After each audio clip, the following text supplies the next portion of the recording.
This is Chris Sneed with the 8th Annual Fly Film Festival, and I am here with Chuck, who has submitted a movie called Floor 14.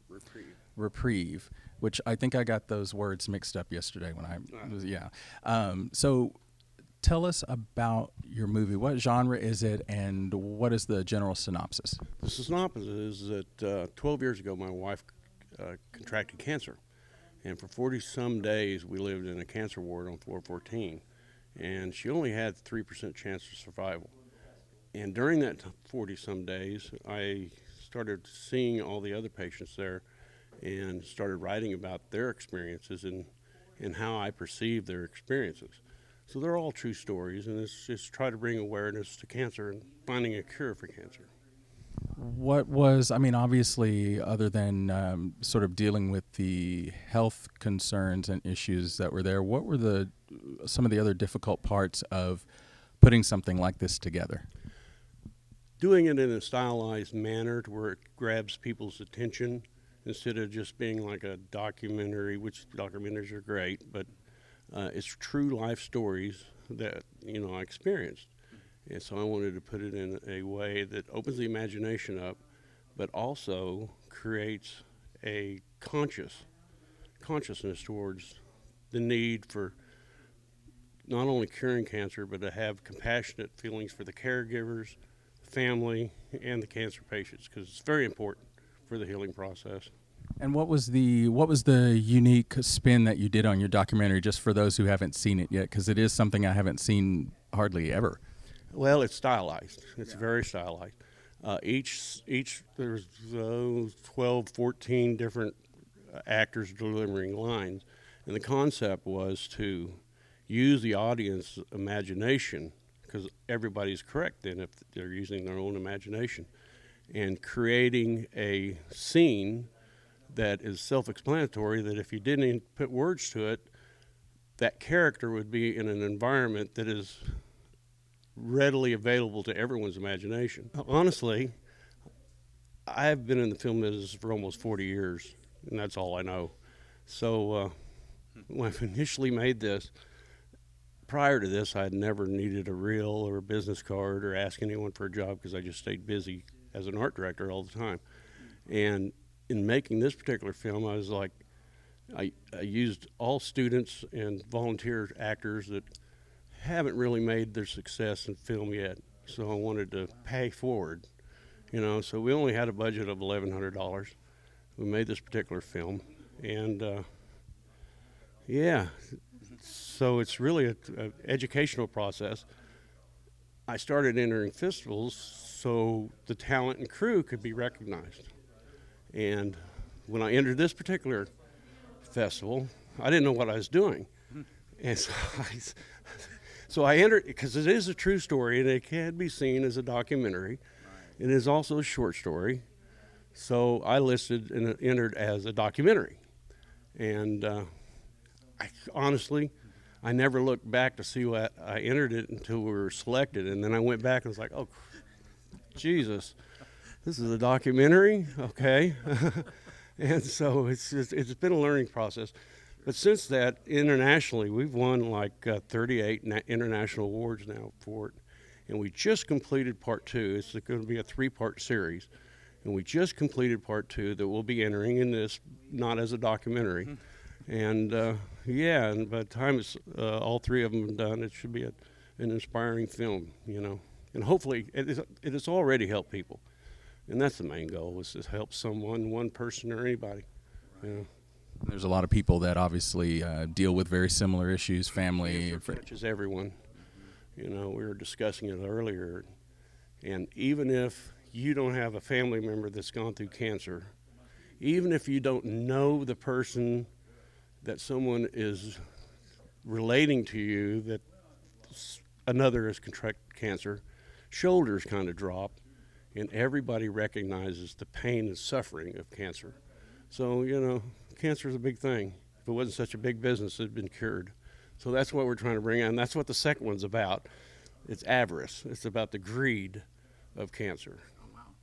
Taking on a whole different part of that, yeah. Yeah, probably get sued by the pharmaceuticals, but who cares? Right. We'll make CNN if we have to. I don't care.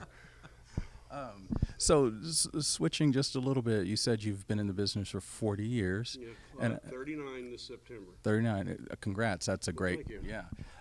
So, tell me, out of all that time, if you can choose a moment that sort of is your either peak moment or the thing that stood out to you as the most meaningful in that time, is there something? Well, I'm not proud of it, Uh-oh. but my first art directing job was the Energizer Rabbit. So I more or less conceived the Energizer Rabbit. Really? And, you know, being an artist, that's not something you want tagged or labeled, because I've made some really beautiful art, but that rabbit seems to keep going and going and going and going. And, you know, at some point, maybe it will run out of juice. But Isn't that the way it always goes? that's the way it goes. It's a cute rabbit or bunny, but it was a beautiful concept. But it was my first art directing job, and my mentor, it was an art director. It was his first directing job, so we collaborated on it. So it was both of us together, and we went against kind of what the agency wanted, but the client believed in our concept, and they ran with it, and the rest is history. I mean, that's still fantastic. It sucks. You don't want to be remembered as a toy, you know, especially when you've created art that you really take a lot of,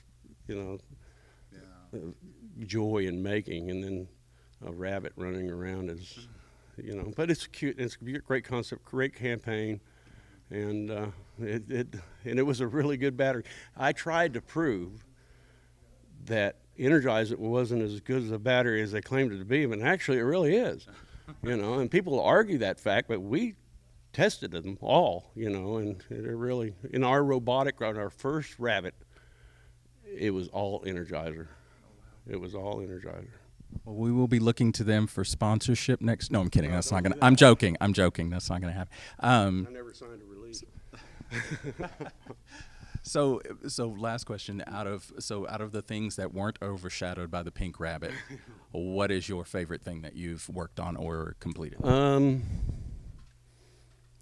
Okay, this is rock and roll. I love music videos, so I guess doing Guns N' Roses music videos is probably one of the more fun things that I did.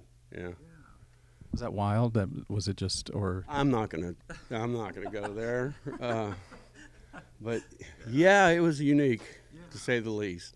Oh, that's great. Especially when you do country western, you do jazz, you do pop, and then you come along with Guns N' Roses during their peak. It was, and they were a brilliant band together. When they get on stage, they're brilliant. Kind of a pain in the ass. It's a pain off stage, but we pulled it together. That's great, because they have some pretty epic music videos. Yeah, some college students added up some work that I had done, and they, even though I'm not listed as it, but my art has been seen for almost 7 billion times on YouTube. Yeah, so they added it up. I didn't. Yeah. Well, that's great. What's next for? I said one last question, but this is my honest to goodness last question. What's next for this film? For this film? Yes. This film has gone international, and I'm trying to market it for the crew and the talent. I want them to get paid well, and I want them to get recognized internationally.